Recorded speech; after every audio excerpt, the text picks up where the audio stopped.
Welcome everyone to this episode of Monetizing Your Mental Capital. I am super excited here. We've got Will and William, so good luck today telling us apart. But William Harris is here with me, and welcome to the show, buddy. Yeah, thanks. I'm excited to be here. Or should I say it's exciting to be here? I like that emphasis there. Hey, it's important. The ing is about like that movement. We're going to move forward and turn that into an action verb, right? Perfect. My daughter actually, she's turning 10, and she came home and she was talking through her homework. And when she came through and was talking through her homework, she said, "Dad, how do I make things into an action verb?" And I was like, "Action verb?" She's like, like when you make it do something. And I was like, "What?" And so then we looked at her homework a little more, and I was like, "Oh, ing. Got it. Yes." So it's amazing how are you smarter than a fifth grader? I got like a second grader. Or no, she's fourth grade. I pay attention. Yeah. No, I mean, you're right there. I've got a 13-year-old, 10-year-old, 8-year-old. So yeah, some of that homework is getting to the point where you're like, I don't know. I got to look this up.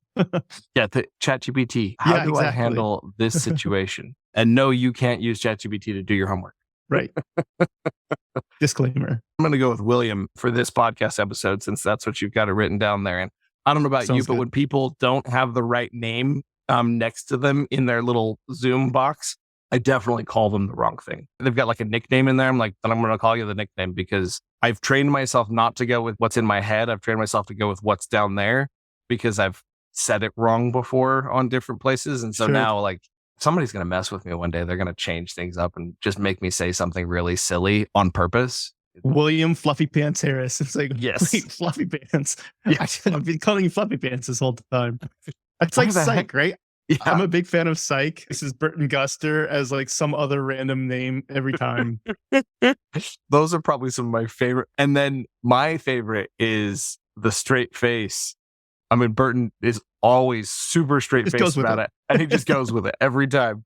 And then the look on people's faces, this is my cousin's great nephew, just something. And you're just like, what in the heck? Where did that even come from? He just runs with it. I love it. We all need a Burton Guster in our lives. We definitely do. All right. So, William, tell me, why would a seller, an e-commerce seller who might be looking to monetize their mental capital? So this is an individual who either has a successful e-commerce business, or they have an e-commerce business on the side and they've got it kind of to as big as they can grow it, and they're wanting to do something else on the side using some of the skills they've learned either as an e-commerce seller or in their full-time job. And they're wanting to monetize their mental capital. They're wanting to break out and start something new, either in the SaaS or service-based businesses, or maybe write an eBook. Why would someone like that be interested in hearing more from you on this episode? It's a good question. I'd say partly because I've done it, right? So we'll get into that, but I've helped lead and build a lot of other companies, VC-backed companies, SaaS companies, e-commerce companies. One was acquired by GoDaddy. One sold for $800 million. We've helped 13 companies now get acquired. And so I was in these e-commerce environments, wrote about what I was doing on Entrepreneur, Fast Company, and eventually then launched an agency, never having worked for an agency, but it was just that idea of, how do I monetize this knowledge that I have? And not even necessarily monetize, but how do I use the knowledge that I have to help other people, which I think is part of the exciting part about that. If you're going to go in there just to monetize knowledge, you might get, burnt out, frustrated, whatever that might be. But if you're going to do it because you genuinely want this knowledge to be in the hands and minds of other people, that's when I think you can get it exciting. I love it. William, tell me about your entrepreneurial journey. I like to call this the origin story. So tell me, Spider-Man, we all know his origin story. Tell me your origin story, William Harris, and maybe we'll have a superhero name for you by the end of the episode. Yeah. I was not bitten by a radioactive spider, although that would be interesting. Entrepreneurial journey is so long if you go way, way, way back, right? I'd say like entrepreneurial journey starts as like a kindergartner, if you could even say it that way, or maybe before. I was the kid who would sit in the back of the bus in kindergarten, and I'd get maybe like a new RC car, and I would take that RC car apart almost the day that I got it, use the parts to build other things. And so I was always just looking at, how do I innovate? How do I build something different? How do I create something that other people haven't used? What's around me, right? So there's like that mindset that's already there. And we're going to go with like the actual origin story where this kind of like flipped from being an employee to being an actual entrepreneur. Okay, hold on. We got to go back to that kid there for a second. When was the first time he monetized mental capital? Oh, man. I don't know. I would say early on, I monetized physical labor more so, right? So I definitely monetized like a typical kid would, where I was monetized. I had a paper route. I mowed lawns for people, things like that. I did roofing in junior high. It was not necessarily monetizing my mental capital, but I would say that that's an important question for you to bring up, because I would say that I didn't start monetizing my mental capital until much later on, but it was because I was building up the mental capital. And I do think that I see sometimes people who launch into monetizing their mental capital before they've developed the mental skills necessary to start monetizing it. That's not necessarily a knock or anything, but I would say that you'll be more successful if you can level up where you are mentally first and then monetize it than if you just straight go into monetizing something that's only 10% finished. Sometimes, not always true. I'm a big fan of the MVP, but that would be the advice that I would give on some of those. I like it. So back to the entrepreneurial journey, started out with that mindset, roofing in junior high, and where did it go from there? The short version, and there's a lot of tangents we could go down here, but the short version was in a rock band in high school, wanted to go, and that was my ideal. And so play all the music instruments. You can see a little bit of piano. You called it out here this morning. You can see a little bit of that there. But I play, piano, acoustic guitar is probably my favorite one, bass guitar, drums. I've got drums over here, trumpet, and my mom was a band director. And so loved music. So wanted to be a musician. And my mom said, well, being a rock star is not really a career path. So why don't you find something else to do? And I found this idea of nursing. And so I was like, oh, okay, I could work 3 days a week, have 4 days off a week, still pursue the band, right? So it's like this best of both worlds. And so I did that for a little while and bored easily, which is probably maybe obvious from even the stories you've heard so far, right? And so I got trained in every unit of the hospital, basically, almost every unit. I can't say every unit. Maternity, I wasn't into, and peds, I wasn't into, but pretty much every other unit. And so I was using this as an opportunity to say, wait, well, where do you need me now? Where do you need me now? And so there was always a need, and I was always getting the opportunity to come in. So I'd say that would almost be maybe the beginning of monetizing mental capital a little bit, where it was like, great, I was aware of how to work in just about any unit. I'd call in and say, yep, you need me here, double time, time and a half, things like that, right? So I was monetizing it to kind of work the system of nursing. Then I realized, though, that I could do better because I'm still just trading hours if I created software to solve a lot of their scheduling issues. Now, a lot of this was still done, and still today, a lot of times it's still done on paper and pencil. It's wild, but there's just so many changes that are going that's what they do. And so I started looking at a SaaS company called When I Work, and they had software that helped employers to schedule their hourly workers. And I talked to the owner, Chad Halverson. I said, hey, I want to use your software and I want to build out the rest. I want to use the API and I want to build out the rest for hospitals. And so we talked a little bit. And at the time, I actually had a website called sixfigurenurse.com. And I was doing a lot of stuff with that. And that was growing. And then he said, I see some of the stuff that you're doing. I actually need somebody to run marketing for When I Work here. We're getting some VC money.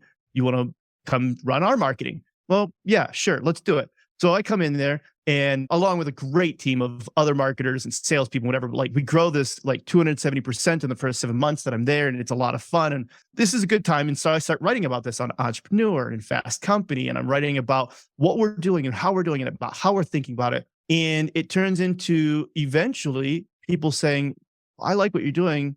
How can you do that for me? Can you help me grow my business? And going back to a core personality of mine, a core characteristic, I like to help people. Hence the nursing. There was a helping side. And so I said, well, sure, I want to help you. And I know this person who's really good at this. So I'll, just put this together and here we go. So I started the agency completely by accident. I started monetizing the capital completely by accident, other than just simply saying, I know how to do this. People were reaching out to me. I was putting my knowledge out there for free anyways. And people said, can you help me? I want to pay you to help me do this. You already wrote it, but like, I can't do it still. Even though you showed me how to do the magic trick, I can't do the magic trick the way you could do it. Can you just do it for me? Love it. So many things I could ask about there. I want to actually talk about the six-figure nurse thing. You were at this hospital, you got bored, and you were like, hey, can I train in another unit? They were like, sure, go train in the other unit. You started picking that stuff up really fast, opened up some doors for you monetarily, it sounds like, because you were able to call them up and they knew you were a top performer in any of those areas. And when they saw, man, interestingly enough, you were solving the job to be done, if we're going to put it in that framework. You were solving the job to be done of the scheduling with your own body, right? Like, I am a stopgap for the part where you don't have a tool that appropriately allows you to schedule all of this. So I'm going to be that tool to some degree or another and get fit into those different arenas. I love that because I mean, talk about like, I'm a solution to this. I wonder if there's another way to solve it. And that Right. feels like where you went to the When I Work stuff and dug into that. Am I reading that correctly? 100%. Hadn't thought about like other ways to solve it other than I could solve it at first, right? Like you said, like as a bodily form, me being present there doing it. And then eventually realized, wait a minute, if I want to continue to grow, yeah, maybe I become a unit director at one of these places, but that's a significant pay cut now for me to get a promotion. Well, that's not very good. And I can't just continue to put more hours in. There's a limit to that. So the limiting factor is what made me say, there's got to be something to this. What's the problem that has allowed me to exploit this opportunity? How do I fix that problem? And get paid to fix that problem. So leaning into that, I like in these episodes to try to identify the how you came about identifying the job to be done. If you're listening to this episode and you're not familiar with this idea of the job to be done, if you Google job to be done, Clayton Christensen, like you will hear his story. It'll take 2 to 3 minutes to listen to how he describes what he did with McDonald's and the job of a milkshake. It'll explain a lot of that. The short version is we all go out and hire things, people, objects, places to fulfill a need we have. And if we think about those needs in terms of hiring them, even if it's just hiring them for the time that they're taking, if we think about the world in that lens of jobs to be done, it's a lot easier to monetize in the future. So that's what I would say about that. Pause the episode, go watch that 3 minutes, and the next part here is going to make a lot more sense. You found a job to be done here, and you identified, okay, I have maybe inadvertently capitalized on a job to be done, something that's not working very well. As you went through that thought process, what was it that was broken? Yeah. I think a lot of that comes down to at least the way in the hospital that was going about scheduling is things change fast. And so if you're on the open heart unit, maybe somebody gets better fast enough and they've moved out to a step down unit where they're not as intense, right? Or somebody just got life flighted in and they need to come immediately to your unit. And so these things change so quickly. It's not like you can just set the schedule for the week and say, great, this is the schedule for the week. We've got plenty of people and it's perfect and everything's good. In addition to that, the skills can be so specialized. Maybe you are balloon pump trained, but maybe this person isn't balloon pump trained. And so you might look at your team and you say, I've got enough people, but I don't have the people that are trained on the thing that just got life flighted in from this other hospital. So it got to the point where I think for me realizing, well, that's just one unit. Now you multiply that by all of these other units in the hospital. And the opportunity there is maybe the unit that I'm on, and it has maybe happened a few times where you'd get sent home because they didn't need you. Because for whatever reason, they just sent some people out of the unit and now they don't have as many needs for nurses. And you're like, well, that stinks. I didn't make as much money that week because I needed to for the family. Well, how do I make sure that doesn't happen? Well, I can get trained in this other unit. And then between the 2 units, right? Well, then you get to the point where you're like, okay, well, what about these 3 units? What about these 4 units? What about these 5 units? And you just start getting more and more to the point where if you become in demand based on that knowledge, there is a need somewhere almost always that has to be filled. And the way that you go about scheduling those things, because it was so fast, was paper and pencil. And so the unit manager is looking at this saying, okay, great. We just had this flighted in, this flighted in. So boom, change this, add this person's not trained on this. This person is trained on this. I got to do this. And so there's so much there that they were making changes very quickly on the fly. And I thought this could be done better via software. I like software. I love that. So that aha moment, what I'm trying to help these entrepreneurs who are listening recognize is that they are currently doing something manually. They are bodily solving a job to be done. And that bodily solve of a job to be done is what you can monetize. We're taking this a completely different spin this episode. We're looking at the bodily solving. And I love that you highlighted that in your story, because I think that's going to be an easier way for some of these entrepreneurs to listen and understand. But the idea that currently in your business, in your e-commerce business, in your service-based business, even in your full-time career, you are currently bodily solving something with your knowledge, your grit, way of thinking. And that's the other thing I would say is it doesn't always have to be knowledge you have. It might be the questions you know to ask, which actually is knowledge as well, right? So the process through which you discern where this should go, that bodily solve, if you find enough of a job to be done, meaning there are enough people out there who have that need, that's something you can monetize. And it gets really exciting when you find that same need, not only across one hospital, or excuse me, one unit, Mhm. because you heard William go in and say, look, the unit had this problem. And then when you times the unit by the whole hospital had that problem. And then if you think about it from a standpoint of, wait a minute, there are hundreds, thousands, I don't even know the number of hospitals across the US. If I could solve this problem for all of them, maybe there's something real there. So my question for you is, my instinct as an entrepreneur sometimes is to get so excited about the job to be done that I've got in front of me that I'm solving bodily, is that I forget to go validate that job to be done transfers across units, across hospitals, across Mhm. the states. What did you do, or did you do anything at that point to validate that this was something that other hospitals need? I think it was already intuitive in at least in the regards to what I was doing with that. One of the ways that this was being solved, this scheduling issue, is through like travel nurses or things like that, or per diem nurses, which I was at the time. So there's an entire unit in the hospital dedicated to people who are trained on a couple of different units who call in and find out if there's a need somewhere in the hospital. So there's already like a validation there. And then if there's not enough people in that per diem pool, then they're reaching out to people who go to other hospitals and do this as well. So they'll bring somebody in who's maybe not even, that familiar with that hospital, but it's like, hey, there's the need and they're a body to be able to fill this position. Let's just say there's already a solution in place to solve that. Where I started looking at was, how do I solve the scheduling issues so that way that could be faster, make sure that you're getting the right people in the right seats at the right time more efficiently, versus Sue just trying to remember if Matt is balloon pump trained or not, et cetera, right? Making sure that you have the right types of staffing to eliminate a lot more of those issues. Love that. So one of the ways you validated it was you saw, oh, there is already somebody trying to solve, or some system trying to solve Yep. this job to be done, not only in cross-trained nurses, but also cross-trained nurses who travel to other hospitals and Correct. travel nurses. So you saw there are other systems that are trying, but maybe not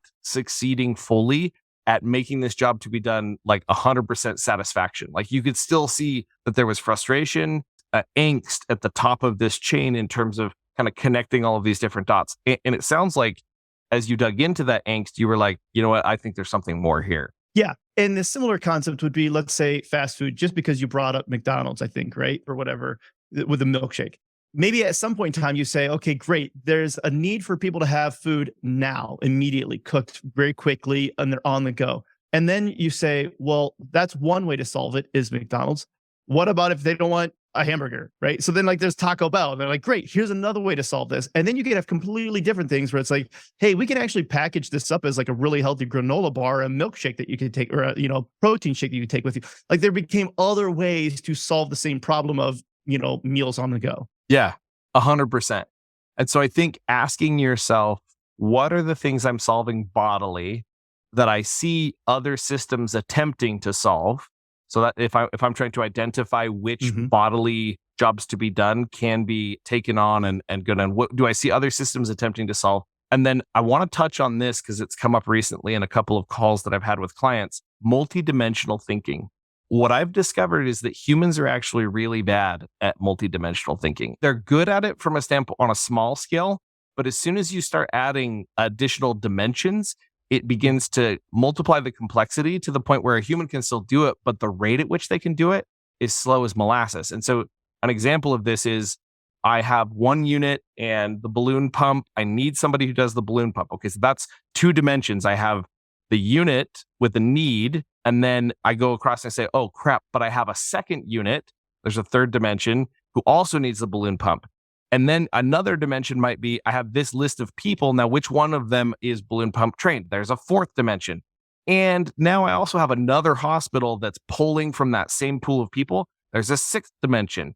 Oh, and there's another dimension where these are the people who are almost balloon pump trained. And I'm trying to track that dimension as well to kind of connect those dots. Oh, and there's this secondary process which needs the balloon pump trained thing, but isn't always obvious that they need balloon pump trained. So you can see like all of a sudden this complex problem that was single dimension, right? I need a balloon Mhm. pump trained nurse becomes a vast, oh, wow, this is tricky.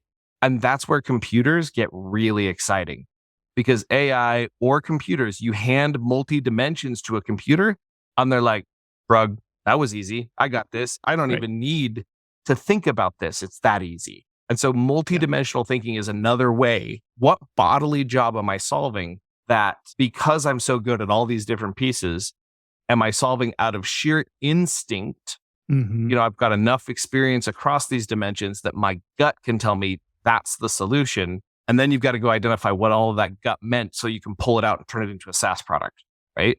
Absolutely. Would you agree that's a decent way to describe it? It's a very good way to describe it. And it even reminds me, like, one other element of this that you're bringing up is pricing, right? Like, that's another dimension. Well, it's like, well, the $60 an hour, this nurse is $30 an hour. That's a dimension that I have to factor into it. And so this is where market still covers so much of this. I think it was Mercedes. Just today I was reading, they backtracked on their goal to have only EVs by 2030. They're only going to sell EVs by 2030. They backtracked on that and they said, okay, well, actually, we're going to let the market decide because the market isn't pushing as fast as they had planned on it pushing. And I think that's like the part of this is like the pricing and the market decisions that are being driven there as well. Interesting.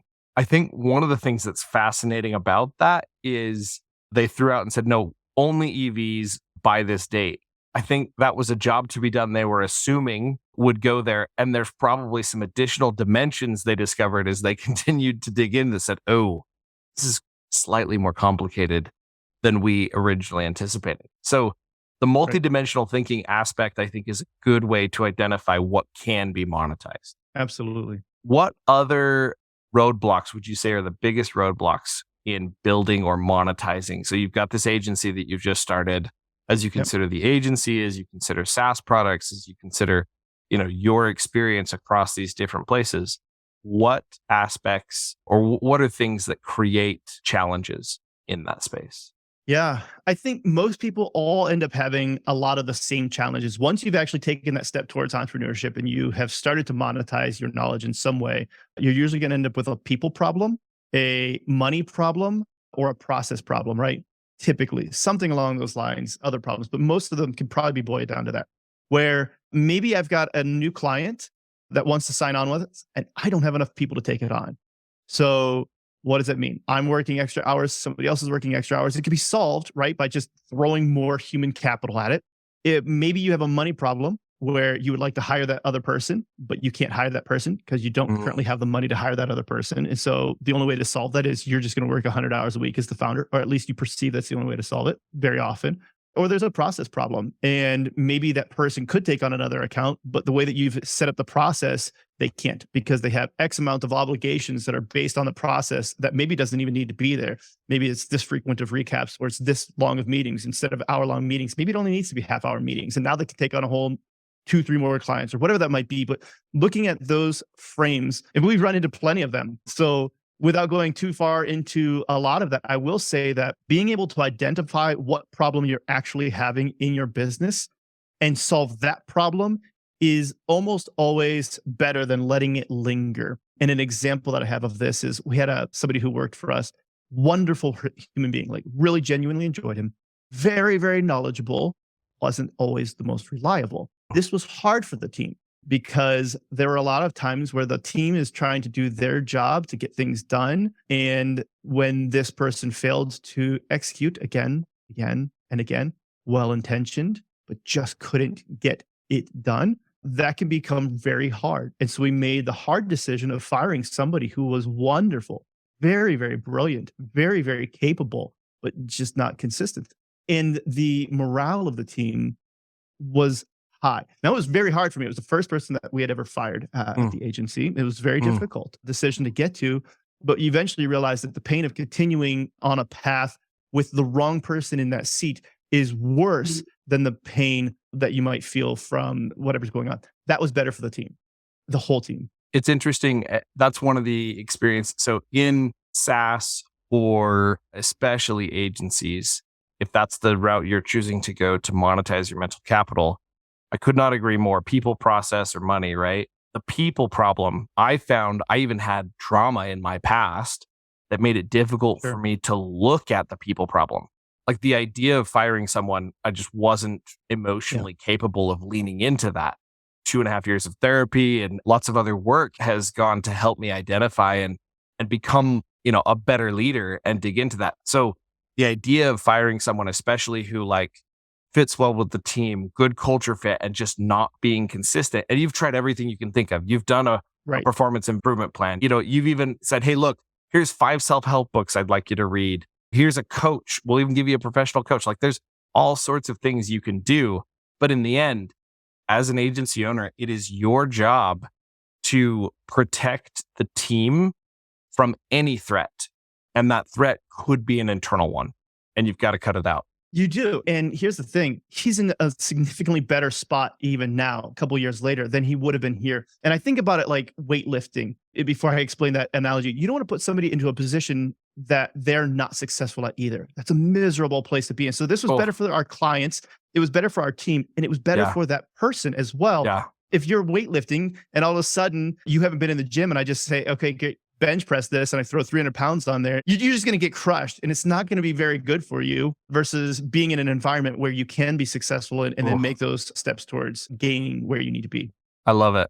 Fantastic example of looking at that. And that's one thing I had to learn as well is individuals who left my company, I could look at that as success as long as I looked out and saw where they were going. And one thing I have to remember is everyone's got their own agency, right? They get to go decide how to run their lives. But I can say that the majority of people who've worked with me after leaving, I pushed them to learn a lot of new stuff. And because I pushed them to learn a lot of new things, they were able to go out and upskill and up level and go into awesome pieces. And like you said, many of them are in far better places than they would have been had they not worked with me. And so couldn't agree more. And sometimes the hardest part is severing that tie so that they can go find something better. I have had people cuss me out when I had to make that decision. And in the moment, they did not see me as helpful in any way, shape, or form when I was having to let them go. But in the end, it's always turned out better, not only for me, but for the current team and for them.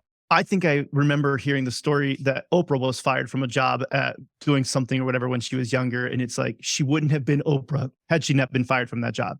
And so it's the same concept where it's like, sometimes that can be the catalyst that allows them to become and fully realize their potential as well. I'm getting chills there thinking about that. I was working at a media company selling newspaper advertising.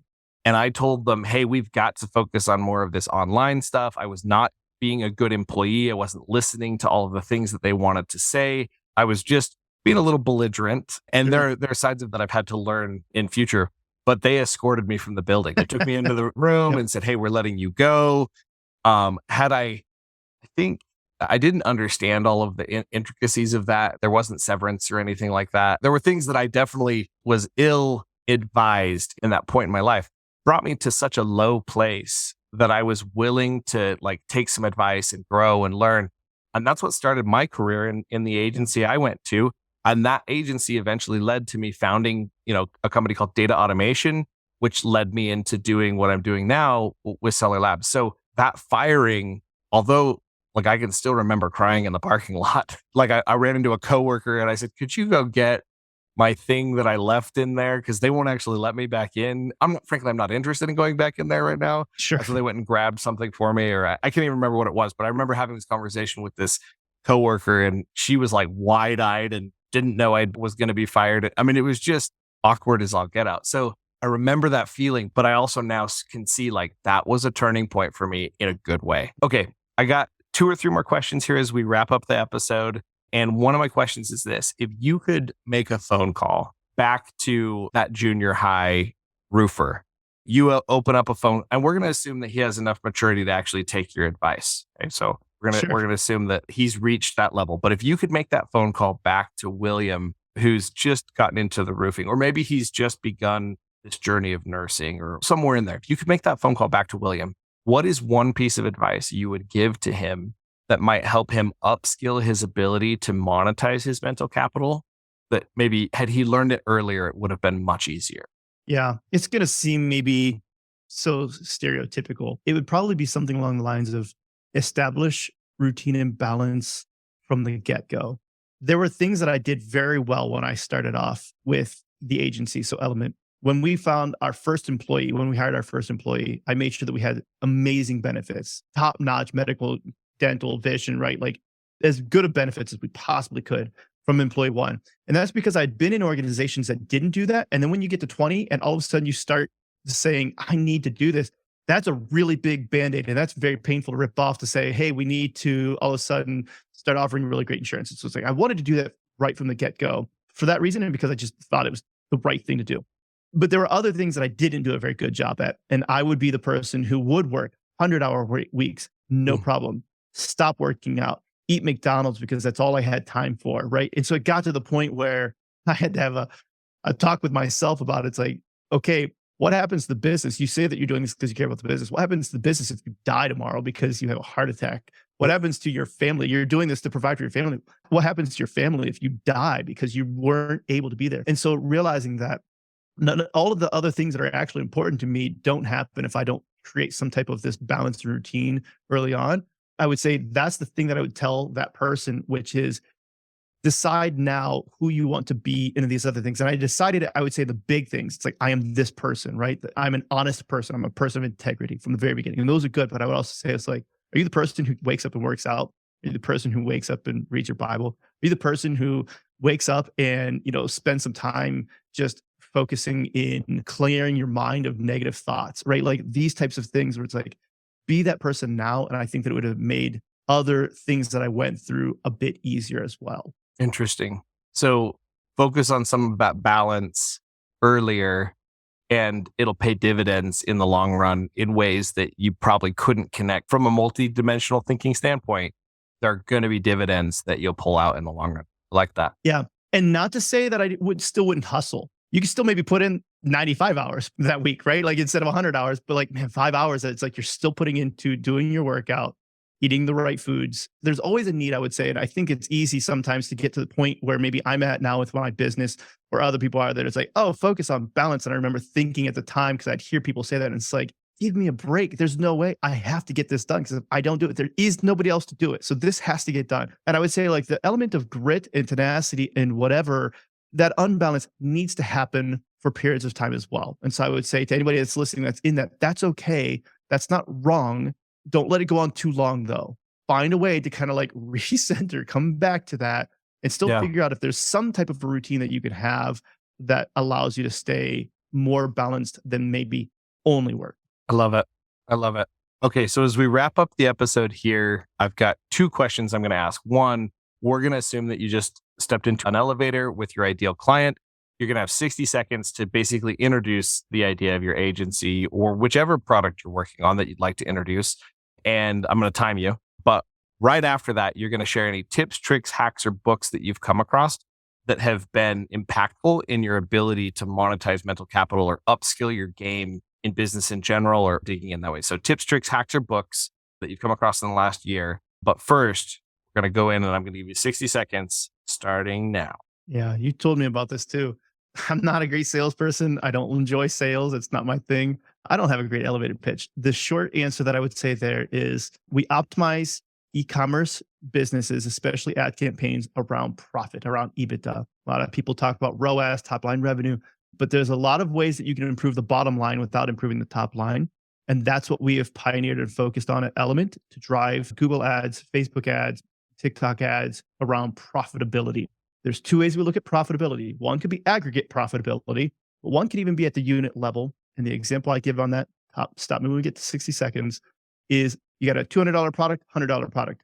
Let's say you've got a $50 margin on the $200 product, $75 margin on the $100 product, $50 CAC, you acquire that purchase, right? The $200 one, that's a 4-to-1 ROAS. We're there. Okay, $200, it's a 4-to-1 ROAS, but that's a $0 profit. $100 one minus the $50 CAC, $75 margin. That's a 2-to-1 ROAS and $25 profit. So it sounds like you have a very sophisticated approach to that profitability. I love that. And I know I put you on the spot there. So if you're looking for profitability, it sounds like the Element team is someone who focuses on that as we're digging in. Tips, tricks, hacks, or books that you've come across in the last year that have helped you upskill? The new one for me that I've been reading lately, there's two books that I've read most recently. One that I'm reading on a daily basis is called The Daily Stoic by Ryan Holiday. It's probably been referenced before on this podcast, I'm sure, but it's just really good at, let's just say, reframing how you're looking at every situation and problem that you have in the world that you're coming up against in business. And so I think that that's a really good one because I think that allows you now to take the things that you're spending your mind wasting hours and time worrying about this or this or this, And now you can actually apply it towards more productive thoughts throughout the day by not having that take up so much of your mental time. The other one is Wild at Heart by John Eldridge, I think. And it's just a Mm-hmm. really great book. It is written more towards guys, but to Mm-hmm. think about like, what is the life that you want to live? What is your purpose? And I think by having that, it allows you to look at the lens of life a little bit differently. So if you're talking about from an opportunity to monetize or upskill your knowledge, you can look at that and say, well, that's a great example of upskilling his knowledge. First of all, he's turned that into, many other things besides just a book, but just that ability to think outside of just this cubicle sometimes that we can find ourselves in and say, the world is amazing and beautiful and go on this adventure. And what is that adventure? And it might be scary to maybe monetize your capital. Maybe that's exactly what you need to do. I love it. I've had Wild at Heart recommended to me by some other friends, but they're more on the emotional literacy side of things. I founded an Sure. emotional literacy group called One Heart, One Light, and they focus a lot on this idea of identifying what is the shadow in your life, what is the subconscious thought process that's currently holding you back from Mm, growing to become the human, either a husband, entrepreneur, whatever, your connection with God, all of the above. So I've come across that one before and 100%. I'm interested. I think the other book that you mentioned, it was called Daily Stoic. Daily Stoic. That's one that I think I've heard of before on the podcast. You're correct. But I love this. I'm seeing a continuing theme as I talk to entrepreneurs that mindset is mm. a huge part of what people are focusing on as entrepreneurs right now. And that mindset is kind of what's helping them grow and learn and lean into what's coming next. Absolutely agree with that. William, thank you so much for joining us on this episode of Monetizing Your Mental Capital. Any final words? How can individuals get in touch, assuming they want to reach out? Yeah, best way to get in touch with me is probably through LinkedIn or Twitter. LinkedIn is William Harris. There's a whole lot of William Harris's. So the best way to find it is probably just LinkedIn/in/WMHARRIS. Twitter, it's William Harris 101, but it's William the abbreviation, which so WMHARRIS 101. But I'm on both of those places and always happy to chat with people. Beautiful. Thanks. That's it for this episode of Monetizing Your Mental Capital.